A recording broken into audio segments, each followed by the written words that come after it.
Anime Declassified is a podcast run by the Anime Secrets website. Check us out at animesecrets.org for more anime, video game, tokusatsu content. Remember to follow us on Spotify, Apple Podcasts, YouTube, or wherever you listen to podcasts today.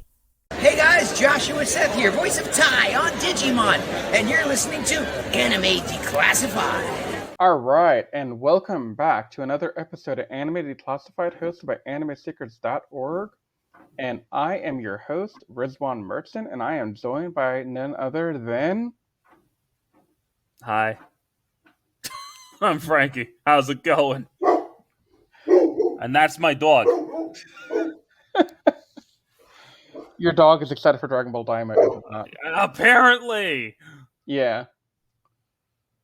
So, we're here to cover episodes 6 and 7 of Dragon Ball Daima, and our little campaign to catch back up on Dragon Ball Daima in its entirety. Yesterday, we talked about episodes 4 and 5. Today, we're going to do 6 and 7. Tomorrow, we got 8. So, yeah, let's get into it. So, where we left off last time, Goku and company have met King Kadan, who is the king of the third demon realm, and his daughter Pansy. He proved to the king that he is a capable warrior, and he has been given a transport ship by the king after beating up his entire royal guard, basically. And his daughter, who is basically, as we put in the last podcast, a cross of Chi-Chi and Bulma, has joined them to be their ship's mechanic, which, as the episode opens, we definitely need, because, the last episode ended with them crashing into the ground because the engine gave out. And I think Frankie kind of spoiled it by saying in the last episode that, hey, the reason the ship even crashed is because Pansy overloaded the ship with way too much stuff. Typical woman. Out. I mean, yeah, but yeah. So the episode opens with them on the ground. She's repairing the engine, and Goku has gone to the bathroom behind a bus. And in the interim, while Goku's doing his business, these soldiers that we saw earlier when they were in the village, when they first encountered Pansy, they're called the Gendarmerie members. Gendar something. I think they're the Gendarmerie. I don't know, man. My brain's fried. It's 2:00 in the morning. I'm very tired. You got this. You got this. So they're looking for Goku because Goku made him look bad. Goku beat them up with a stick. So they're looking for him. They're convinced that these guys, Pansy, Supreme Kai, and Gloria, know where to find him. But they don't tell them where he is. He's behind the bus taking a dump, basically. Hey, listen, man. Sometimes you got to do it. Sometimes you got to go, man. So they convince the soldiers that he's not there, and they leave. Goku comes back out like, "Hey, what did I miss?" And they're like, "We're lucky you were back there and you didn't say a word, because that could have ended really badly." And they talk about how he didn't wash his hands, and Goku's disgusting. Oh my god. Okay, real talk. We didn't need Goku to be that explicit in, "Hey, I'm gonna go take a dump real quick. I'll be right back." And then, okay, so I know we're trying to harken back to Dragon Ball, but we didn't need this much bathroom humor. Like, what did he wipe with? I don't want to know. Did he just not? No, because remember Pansy threw the toilet paper at him and hit him in the head? Oh, yeah, that's right. Right, so, but we didn't need this much bathroom humor. That's something I actually don't like, and I think they need to tone back more. That's my personal opinion, though. They're going back to the original Dragon Ball. Yeah. And for better or for worse. I think this is some of the worst parts of it, but it's not that prevalent, honestly.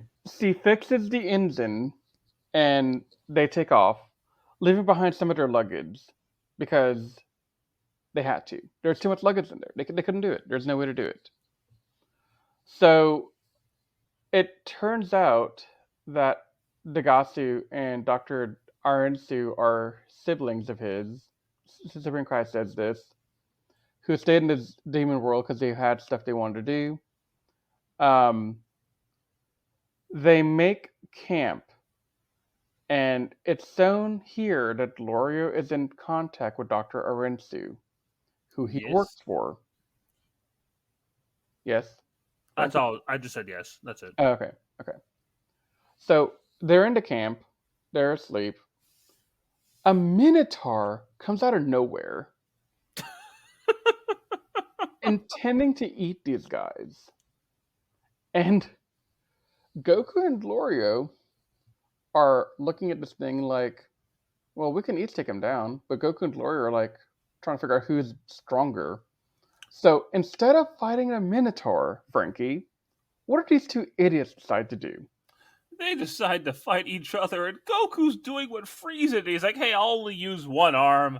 I'll give yourself a handicap to make it more fair for you, buddy." Dude, that is such a callback to Z. But it's hilarious that he did it in that way, and it was effective. Honestly, like, this was like I was saying this last time, that Goku has not a challenge yet. Goku almost makes Gloria look like a punk.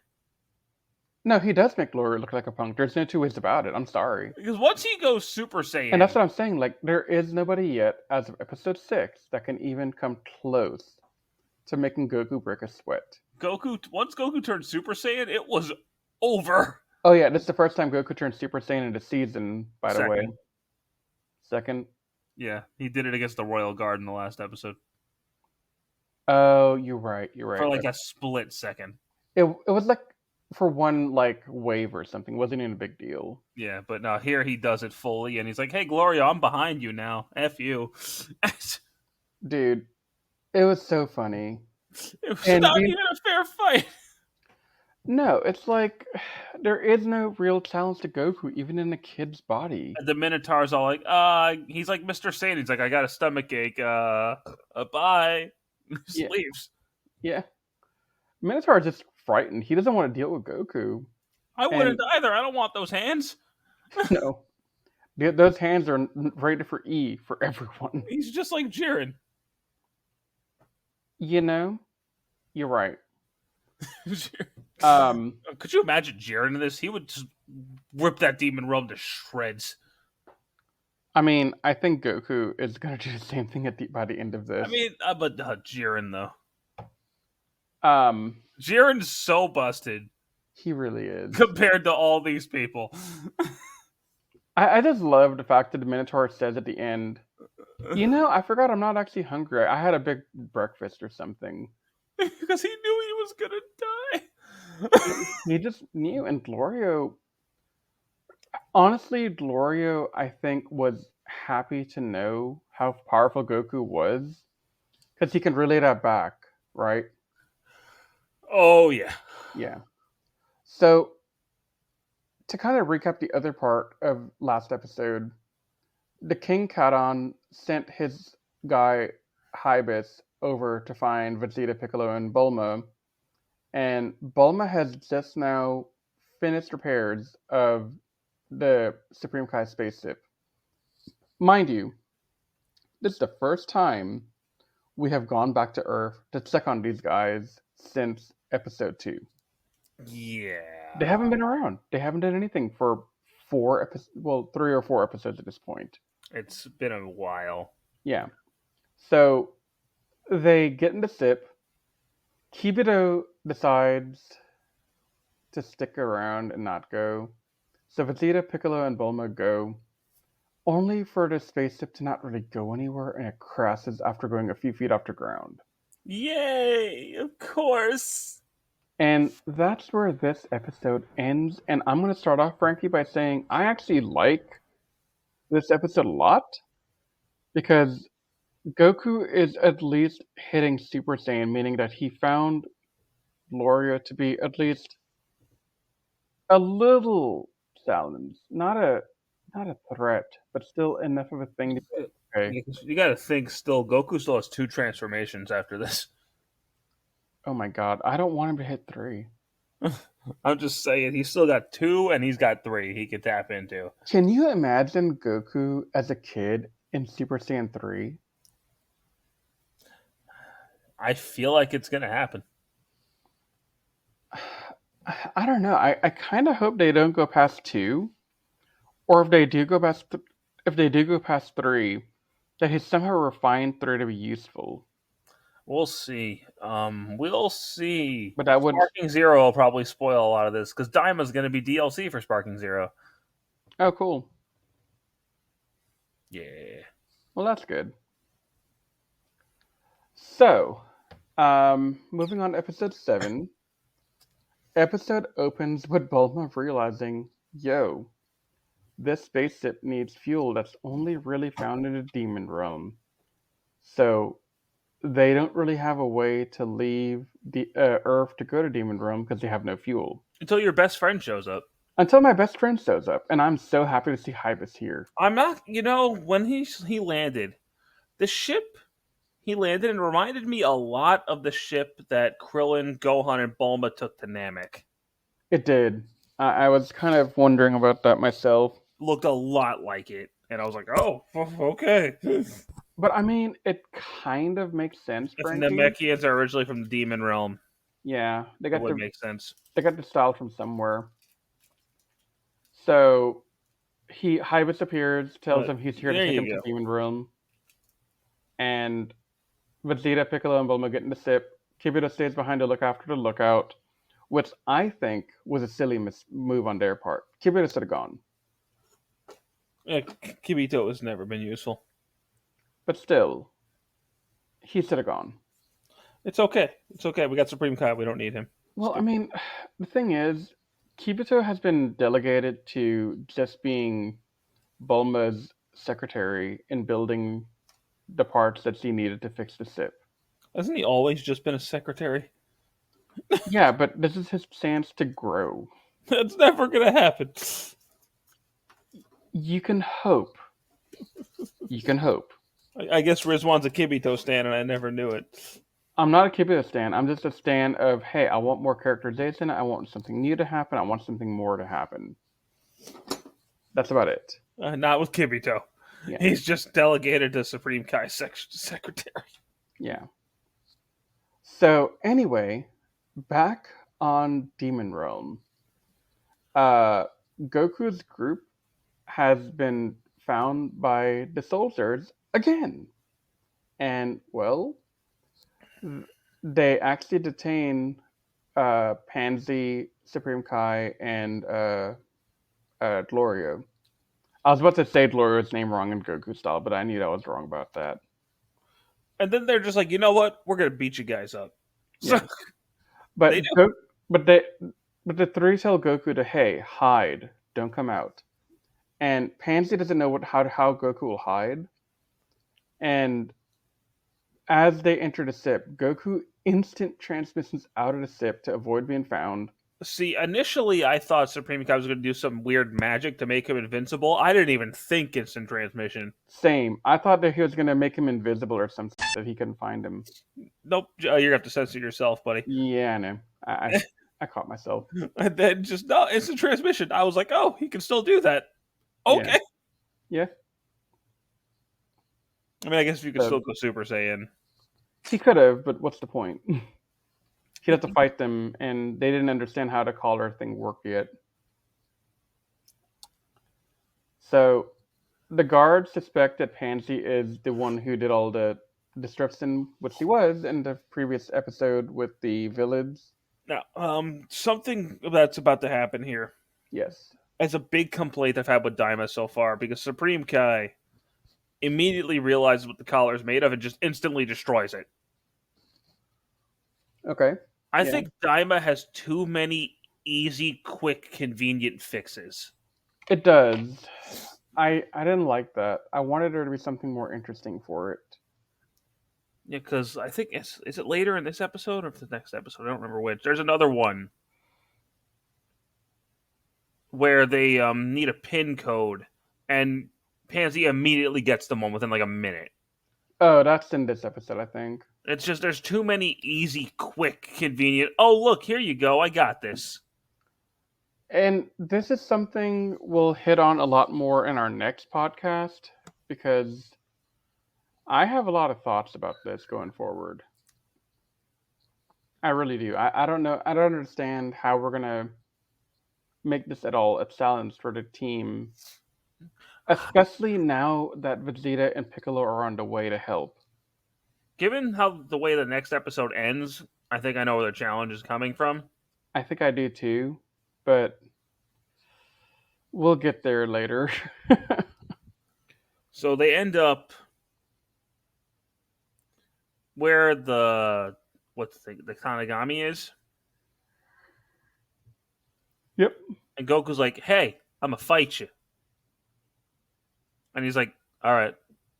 That's how the episode ends. Yeah. Other things that happen in this episode, we learn that Sin's birth name is Nahari, which, okay, didn't know that was a thing. I always thought his name was just Shin, Same. but I guess not. And Hybis gets the Earth team to Demon Realm, and Goku tells Karan to tell Hybis, we're not going to meet them. They got to come catch up to us. And they go off to find the Tamagami encampment. And I was like, this is a mean thing to do to Hybis, man. He's just trying to go back to his ballet and his life. You and he's Hybis, being bro. like I swear. a taxi. Like, he's just going to follow them around, trying to catch up. He's just like Kibito. Basically.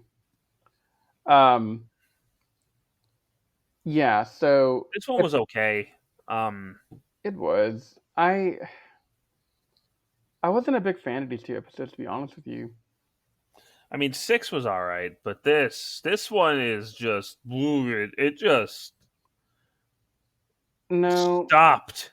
I didn't like this episode because I didn't like that they basically took the same plot and did it again over here. Mm-hmm. And it's just like I said, those like easy fixes really rubbed me the wrong way.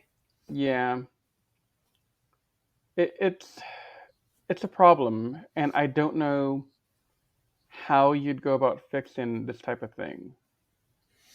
I guess we'll see how the series goes on because oh boy. Yeah, but next time we're gonna be looking at episode 8.